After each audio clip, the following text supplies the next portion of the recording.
Well, I'm very pleased. My ABC colleagues at the Park Board recognize the urgency about forest fire risk in Stanley Park.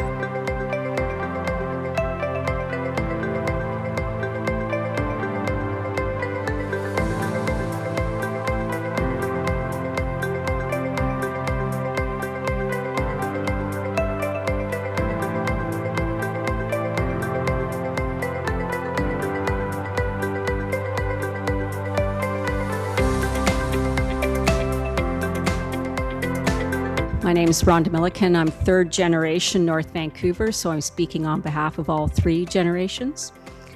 And I'm against advancing to phase 2 and 3. I'm an ecologist and a registered professional biologist with 35 years experience in federal government, the first 10 years with the Canadian Forestry Service, the next 25 years with Environment and Climate Change Canada. I have a PhD in physics and environmental science, master's in applied ecology, level 2 certificate in landscape horticulture, and certification in assessment of soil biology. I'm here today to ask you to make the right decision. Stanley Park is an icon for generations of Vancouverites and a huge responsibility that you have accepted. The forest is now at risk because of the fuel thinning for fire mitigation that has reduced the natural resilience of the forest to wildfire. This logging doesn't address your original objective of mitigating tree fall after the hemlock looper attack. How do I know this? On the 14th of August, I published research on the impact of fuel thinning on the coastal wet forest of southwestern BC in an international journal called Fire with a globally respected fire scientist, Dr. Marty Alexander, and a UBC statistician, Dr. John Braun. That research shows fuel thinning in our coastal wet forest compromises the natural resilience of the forest to wildfire by making the forest hotter, drier, and windier. Fuel thinning increased solar radiation, wind speed, and ambient air temperature, and decreased relative humidity and dead fuel moisture. These microclimate conditions resulting from fuel thinning increase fire susceptibility. So I've read your paper. I get your anger, and I've read your paper, your recent fire paper, that focused on Whistler region. It was with a primary research area. And they've decided to leave the trees standing in Whistler in a lot of the area there. But Whistler is at a serious fire risk. The same way we saw Jasper burn to the ground in sections of it this summer. And I'm very worried about Whistler. And I'm just wondering how you reconcile your published paper, which is a esteemed peer-reviewed journal, with the fact that Whistler is currently facing tremendous fire risk up there. Jasper had 10 years of fuel thinning plus Fire Smart, and that didn't stop the fire. What would have stopped the fire and saved the infrastructure, if that's our goal, is saving infrastructure, we should be using sprinklers. That's how we stop wildfire. My name is Brad Armitage. I'm here on my own. I'm not part of any organization. My position is I'm opposed to the recommendation that the board approve phase 2 as it currently exists, and that's based on my opinion that the wildfire risk assessment contained in the consultant's report is overstating the actual wildfire risk in Stanley Park. So my background, I have 34 years experience in the field of wildfire behavior prediction, wildfire modeling, and wildfire risk assessments. In 1990, I worked for 4 years for the Canadian Forest Service, the Pacific Forestry Centre, in their fire research group. That was the start of my career in fire. In 1994, I started a wildfire management consulting business, which is now 30 years old this past summer. I have a wide range of clients from all levels of government and private industry. Currently, the company is mainly focused on providing dynamic, daily forecasted wildfire modeling and risk assessment for several private industry clients in Alberta using the Prometheus Fire Growth Model. I'm a co-author of the Prometheus Fire Growth Model technical documentation published by Natural Resources Canada back in 2010. I was also a member of the Prometheus development team for the first 20 plus years of the program's development. I've also been an instructor for the training course in Prometheus. I have advanced training in wildfire prediction, including the Canadian National courses, the S490 Advanced Wildfire Behavior course, the S590 Fire Behavior Specialist course. I've been an expert in the BC Supreme, or recognized as an expert in the BC Supreme Court in fire behavior and prediction, the use of fire growth modeling software, including Prometheus, and the Canadian Forest Fire Danger Rating System. So I have several problems. When I read this, I had many problems with what was the authors. There's 4 authors that authored this assessment, and I don't have time to go into all of them, but I have several concerns, and one of them has been mentioned, or there's been a few mentioned, but one is the fuel type that the consultants used to do their Prometheus fire growth modeling. But that's getting into the weeds a little bit. What I really want to bring your attention to is on the second page there, which shows figure 20, and the consultants created this sort of 2 scenarios of what might happen if nothing was done and we started fires, or a fire started on the causeway, in 2 different scenarios. And it was mentioned by a previous speaker, but the thing to really bear in mind here is that this situation will never happen. Never, the way it's presented here. I say that with 100% confidence, and for several reasons. One is they are assuming 12 hours of continuous growth. Can you imagine a fire starting at 10 o'clock in the morning and burning till 10 o'clock at night without any suppression? It's never going to happen. There's always going to be some level of suppression. People aren't just not going to sit back and watch this burn for 12 hours, which is what they're assuming here. The other thing, the report makes no mention of, as we said, the 70 plus fire hydrants that are scattered throughout the park. I don't understand how a consulting report like this to assessing wildfire risk does not talk about suppression capability at all. And so huge problem, and so there's a few other things that kind of go into the weeds. But anyways, this is not valid. My name is Christine Turing. I'm speaking on behalf of myself. I have a bachelor's in environmental science biology. I'm a plant ecologist, a master's in horticulture, and a PhD in landscape ecology. I specialize in urban biodiversity and green infrastructure. I find the methods of logging risk mitigation conducted to date to be questionable. I really would like to question the decisions made around using such coarse methods and heavy machinery in such small fragments of forests that are fragmented by roads, by paths. The machinery that I saw used, or the outcomes I should say, at Prospect Point in particular was, I found quite shocking. It appeared to be very big machinery, and I saw images of the machinery that was used. This is forestry machinery. This is not appropriate for a small urban park, in my opinion. What I saw was that much more vegetation seemed to have been removed than I would have thought warranted if the focus is on the large hemlock that are dead. It looked like a lot more than just old trees were taken out. And of course, the experience of being in that site, it was in August, so it was very hot. You could feel the heat. You could see the soil was, the organic soil was overheating. The replanted plants were really not doing well. Western red cedar planted in an exposed open area, scorched. My name is Joey. I'm a graduate from the University of British Columbia with a bachelor's degree in urban forestry. I'm a ISA certified arborist. I have my qualification in tree risk assessment, known as TRAC. I'm also the BC government wildlife danger tree assess certified. So I'm not here to persuade you or whatsoever. I'm here to just give facts about what I saw in the park on my personal visit that I made to the park on October 5th, 2024.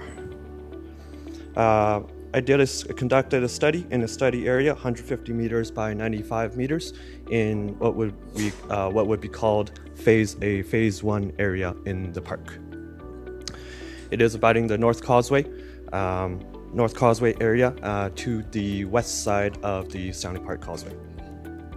So in the study area, I observed 32 trees greater than 12 inches diameter or 30 centimeters diameter removed, mostly conifers. So what I saw was the removal procedure caused disturbance to the area due to removal of trees, machinery entering the area, and others. What I saw in the area was opening in canopies due to the removal of trees, gaps in the canopy coverage, and although that does give opportunity for the planted saplings, there were planted saplings, to grow, it does also allow other ground shrubs, other ground vegetation, and likely invasive species the opportunity to grow and overtake. On October 5th, that Saturday, around 2 p.m., what I observed was the saplings in the ground that were planted were being overshadowed, overtaken by ground shrubs. So they were not receiving enough sunlight for to grow to their full potential.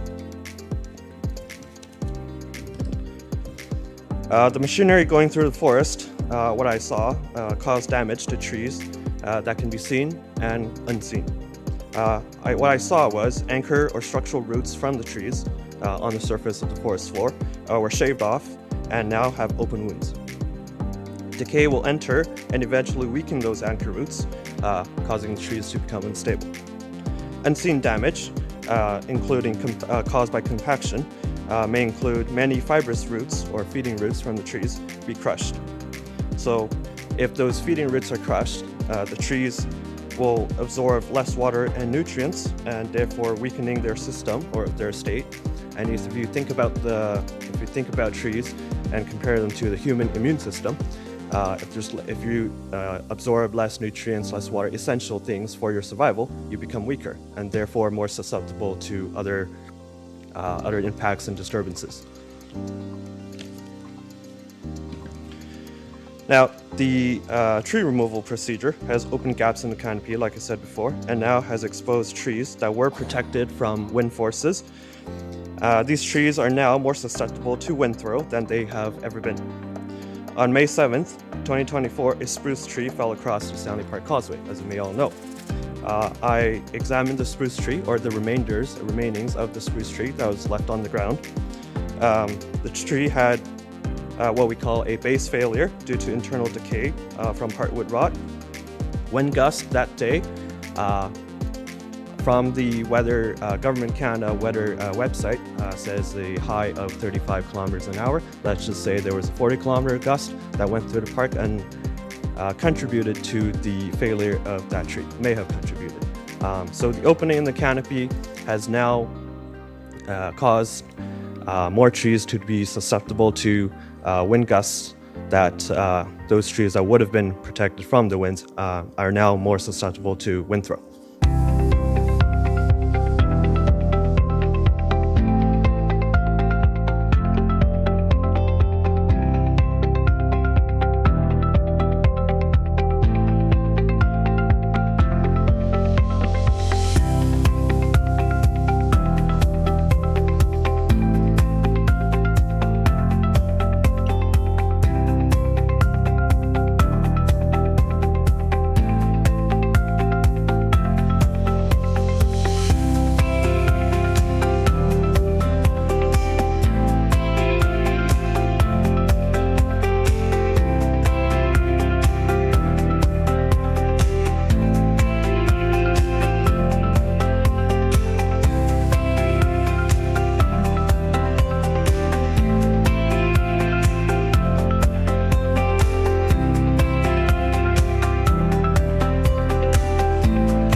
I have read the De La Sala report in detail as it was submitted, and it was very interesting and very focused on fire risk and saying how leaving the trees standing would be a better way to protect against fire risk.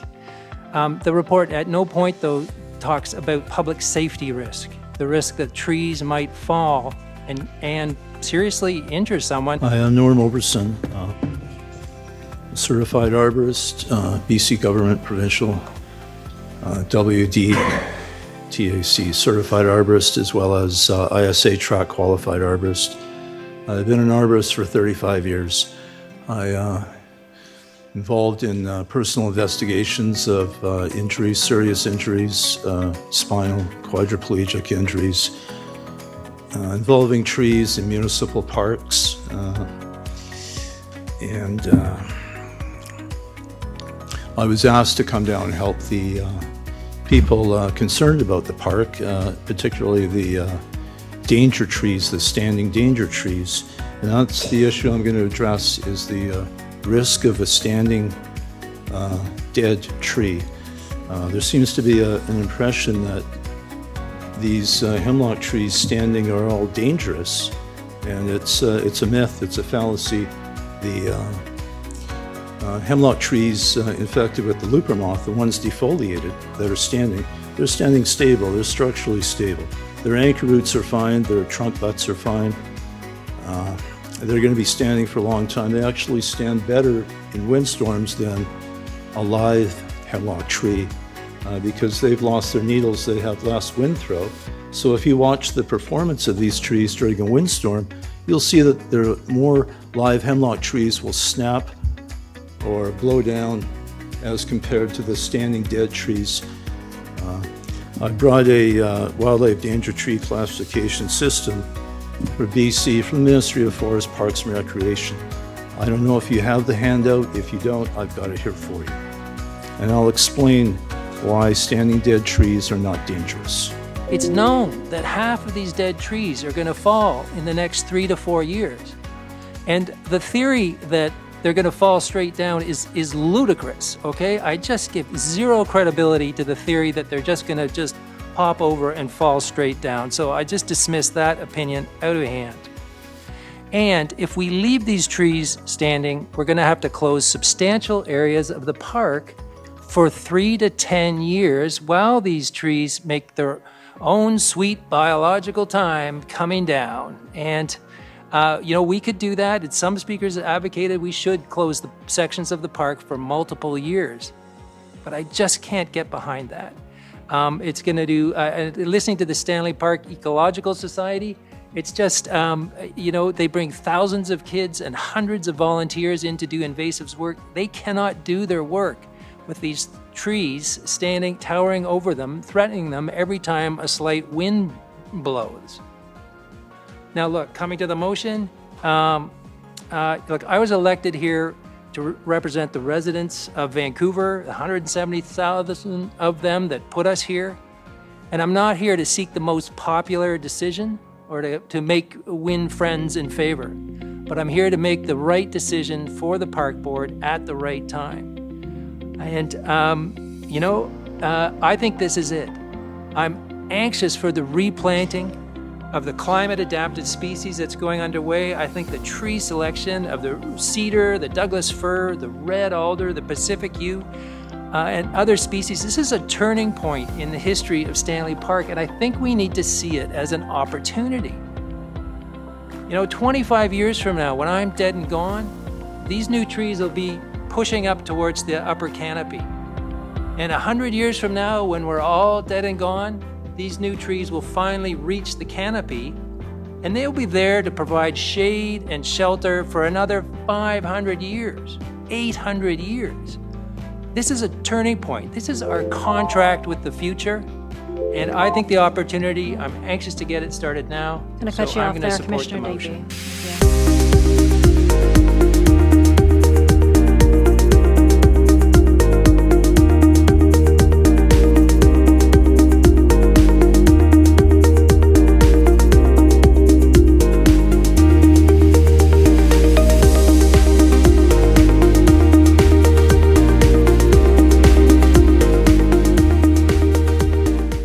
Seeing no further comments, I will call a vote by a show of hands. All in favor?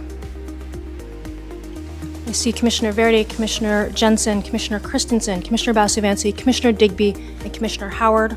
All opposed? Commissioner Hare? The motion is carried. Thank you.